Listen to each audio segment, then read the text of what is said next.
magkaiba na naman yung statement natin yan pagka ganyan. So, nilinaw mo na dahil nagkandidato siya, nag-eleksyon, dala pangampanya. Ayan ang ibig mo sabihin. Opo, Your Honor.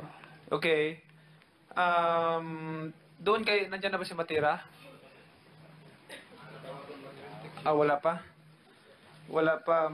May importante sana akong maitanong sa kanya eh.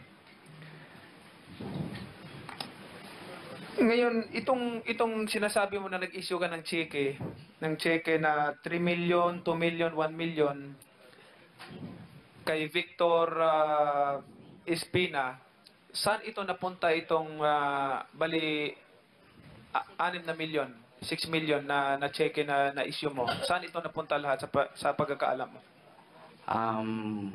Through Victor Espina, Yes, through Victor Espina. Yeah. Saan ito napunta? 3 million para kay Regional Director Dolina.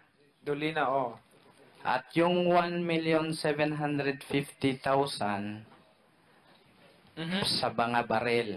Sa mga baril. Oo. Itong 2 million na sinabi mo, Yan, dyan yan kinuha yung 1.750. oh. Yes, Your Honor. Tapos after that, hindi ka na nakapagbigay sa kanila.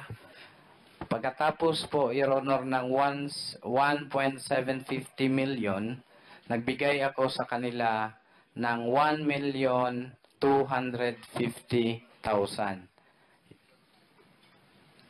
1,250,000. Yes. Para saan yan? Yung ano niya, yung talent fee niya. Talent fee niya. Oh, dalawa sila, yung magkapatid, si Martin at si Victor. So, itotal mo yon parang 3 million. 3 million? 6 million po. Pwera yung 3 million na nauna, plus 3. 3 million, so 6 million. 3 million po, Your Honor. Okay. Ito, malapit na matapos. 1 minute na lang ako.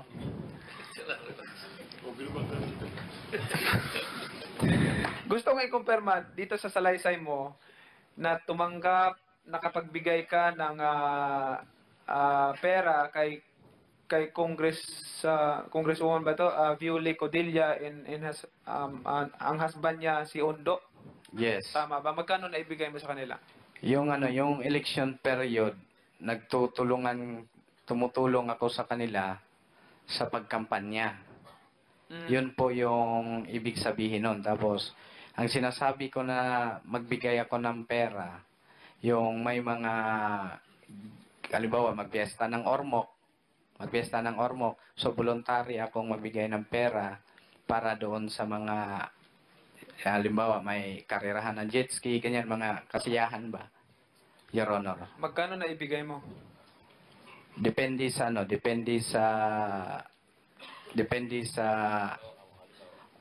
activity. Approximately, magkano? Halimbawa, minimum. Ilang beses ka ba nagbigay? Kada lang yun, Your Honor, kada piyesta ng Ormoc City. At saka, Ilang beses ka nakapagbigay sa kanila? once a year lang yun. No, I mean, ilang beses, ilang taon? Isang beses lang, o 2 beses, 3 beses? Siguro mga 6 na taon na siguro. 6 na taon ka nagbibigay sa kanila? Oo. Kada piyesta. Minimum o magkano yung binibigay mo? Your Honor, depende po yun kung ano yung mga activity para sa piyesta. Yung mga prizes. Depende sa mga activities. Yeah. Yes, Your Honor. Approximately, magkano total na naibigay mo sa kanila? Siguro nasa mga 500,000, Your Honor. 500,000. Gusto kong klaruhin mo ulit for the record na hindi kasali si Richard Gomez doon sa mga nabigyan mo. Hindi talaga yan. Okay. Kasi ang pagkakaalam ko, malinis yung tao, Yung brother-in-law niya, Mga ano yan, mga malinis na tao yan, Your Honor. okay, para maklaro lang natin. May, wala na akong oras sa Mr. Chairman.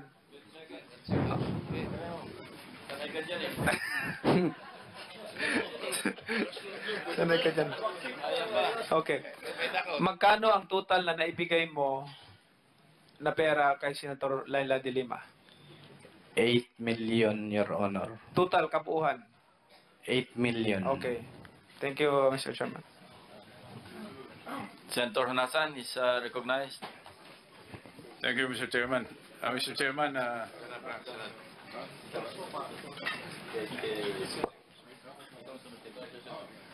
Mr. Chairman, susubukan kong bilisan. Kung may matira sa oras ko, ipapamana ko na lang kay Senator Dillon. Kerwin, magandang hapon. Maganda po ang hapon din, Your Honor. Nakakain ka ba? Ha? Nakakain ka naman na mabuti. Konti. Nakakatulog ka pa. Ako? Oo. Opo, Your Honor. Okay. Pasensya na po kasi Bisayang-Bisaya. Walang problema yan, Kerwin. Kerwin, nasa national television ka. Yes po, Your Ito Honor. naming camera, no?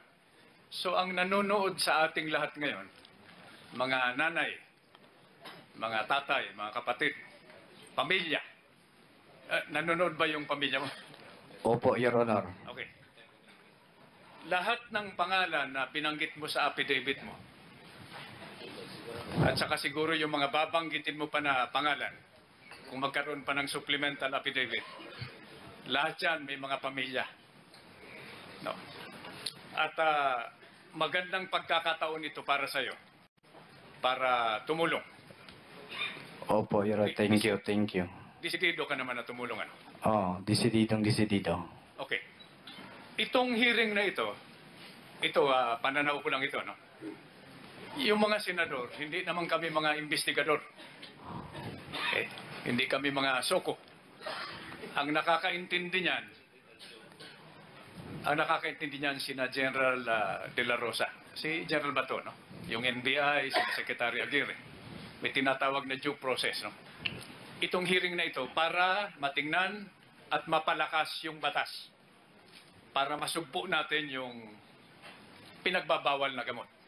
Kaya, samantalahin natin mabuti ito, no? Okay. Lahat ng banggitin mo na pangalan, hanggat hindi napapatunayan na inosente, na guilty o inosente, mag-iingat talaga tayo. Dahil national television nga eh. Alam mo naman yung mga kababayan natin, no? Pag nabanggit yung pangalan mo, minsan hindi na sila nagtatanong. Okay. So magsisimula ako dun sa simula. Sabi mo nagsimula ka ma-involve sa droga noong 2004. Yes po, Your Honor. Ngayon, ang tanong ko, bakit ka na-involve sa droga? Pangangailangan ng pera? Mahirap ba yung buhay nyo? Negosyo lang ba? O anong dahilan? Bakit ka na-involve sa droga? Nangangailangan po ako, Your Honor, para sa sarili ko. Para sa pamilya mo? Yung time na yon para sa sarili ko kasi may bisyo ako noon eh. Gumagamit ako ng droga dati. Yun sana ang itatanong kong susunod. Di ba? So, nagsimula ka na may bisyo ka. Yeah. User ka muna. User. Okay, and then, Your Honor. ano nangyari? So, user ka para masuportahan yung bisyo mo. Ginawa mo negosyo para masuportahan yung bisyo mo at makapaghanap buhay, kumita. Opo, Your Honor. Okay. Yun naman ang susunod na tanong ko. Marami tayong narinig, may. Di ba yung mga salita, yung mga pangalan? Drug lord, pusher, user, distributor, protector. Doon sa mga binanggit ko na pangalan, pwede ka magdagdag. Ano ang kategorya mo doon? Ikaw ba ay user pa rin? Drug lord ka ba? Pusher ka ba? Distributor or all of the above? Distributor po, Your Honor. Nung nag-distributor ka, gumagamit ka pa? Wala na. Wala na. Wala na. So talagang negosyo na lang. Yes, Your Honor. Okay. Ngayon, yung susunod na katanungan ko, ano ba ang organisasyon ng yung mga na-involve sa negosyo ng droga? Meron din ba kayong, ang tawag namin dyan, chain of command? No? Meron din ba kayong asosasyon? O may regional commander din kayo? May provincial command? Pwede bang dagdagan mo yung kaalaman namin? Kung paano ang organisasyon ng mga involved sa dangerous drugs. Doon lang sa lugar, yung personal ito na alam mo. Yung sa amin sa, no, sa Region 8, kasi nasa Region 8 talaga yung operation ko. So doon, may mga underling ako na mga tao. So nagtutulungan talaga kami kung may mga problema, ma-personal o manong problema, yung membro o nasa line up namin. At ang pakinggan nila na command yung sa akin, yung mga nasa ibaba ko, sila yung makikinig sila sa akin. So, Kerwin, ikaw ang regional commander. Masabi mo ba yan? Hindi. Sa buong Region 8, ikaw ang bossing. Hindi. So, may mas mataas Hindi pa po. sa'yo. Meron pa po. So, kung ipareho mo doon sa, let's say, yung sa kapulisan natin, nasaan ka doon? Provincial commander ka ba? O hanggang Albuera ka lang? Saan ka? Provincial commander. Provincial commander ka. Maybe a better analogy is yung networking Networking. or sa sales siguro. Doon na lang. Kung ano yung sakop niya, kung saan siya kumukuha. Siguro mas maganda kaysa sa... Kasi pangit pating analogy yun sa pulis. Yung sana ang itatanong ko susunod. No? Pero I will submit to the wisdom of the chair. No? So yung sakop mo yung Region 8 lamang o hanggang Albuera ka lang. Ano ang impluensya mo? Saan ka nagdi-distribute? Your Honor, hindi talaga buong Region 8 ang nasakupan ko sa illegal drug trade ko. May mga portion lang ng Region 8 na ako ang humawak. Portion lang. Oo. Okay. Ngayon, pupunta na ako dun sa punto ng ating chairman. No? Yung mga police na involved, no? Ano ba sila? Protection lang? Pero sabi mo, nagpapalitan din kayo ng droga, di ba? Pag kulang ka, naubos yung supply mo, bibigyan ka nung mga na-involved mga kapulisan. By the way, ilalagay ko ito sa record. No? Sinabi mo na rin kanina, karamihan ng kapulisan natin matitino. Tama? Opo. Ilan lang ang naliligaw ng landas at na-involve dito.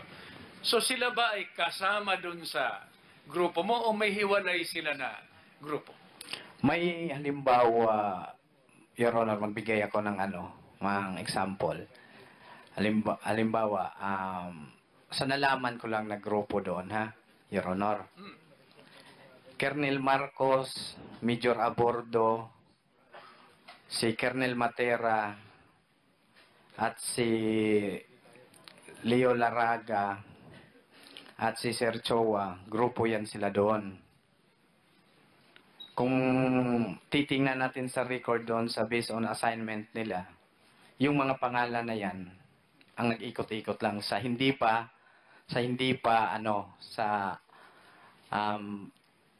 panahon ni R.D. Beltihar. Yung sa akin pa doon before, makikita mo talaga doon, paikot-ikot lang yan sila. So, sinusubukan ko, Kerwin, na intindihin. No? Oo. So, may grupo sila. Wala silang ibang kausap, kundi ikaw. Doon sa lugar na yon. Wala silang contact doon sa mas mataas sa'yo o mas mababa sa'yo. Basta pag pinag-usapan, no, droga, ikaw lang ang contact nila. O yung mga bata mo. Hindi ko alam, baka meron din silang ibang contact na hindi nila sinasabi. Pero yung mga binanggit mo sa affidavit mo, di ba? Minsan dumidiretso sa'yo. Di ba? Dumidiretso ka sa mga ibang opisyal na mataas ang ranggo. Minsan dumidiretso ka rin sa mga mabababa ang ranggo. So, pwede